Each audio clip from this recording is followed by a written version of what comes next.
So for each of the core modules in the sprints, so for each of those 5 sprints in our program, there tends to be 2 different forms of assessment, an individual assessment and a group assessment. So the individual assessment happens throughout the sprint, and the group assessment happens right at the end of the sprint. So the reason why we have our assessments in this way within the sprint is because we want to make sure that students feel a sense of completion. You have sealed the sprint, you are done by the time you are finished the sprint.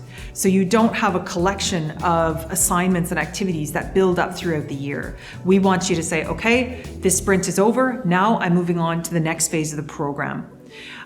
So how do we go about grading those assignments? It depends what the assignment is. So each assignment has a grading rubric. So basically a set of criteria that you will know in advance as a student about how you will be evaluated. And then someone evaluates, whoever is the module leader, evaluates your piece of work along those criteria.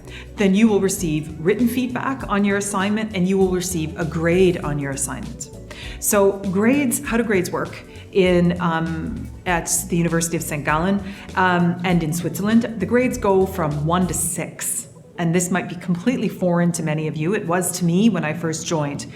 6 is the top, 1 is the bottom, 4 is a pass. So anything 4 and above is a pass.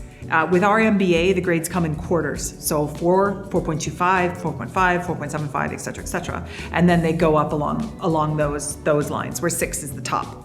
So in some countries, you know who you are. You know, students end up getting a perfect score on a lot of things.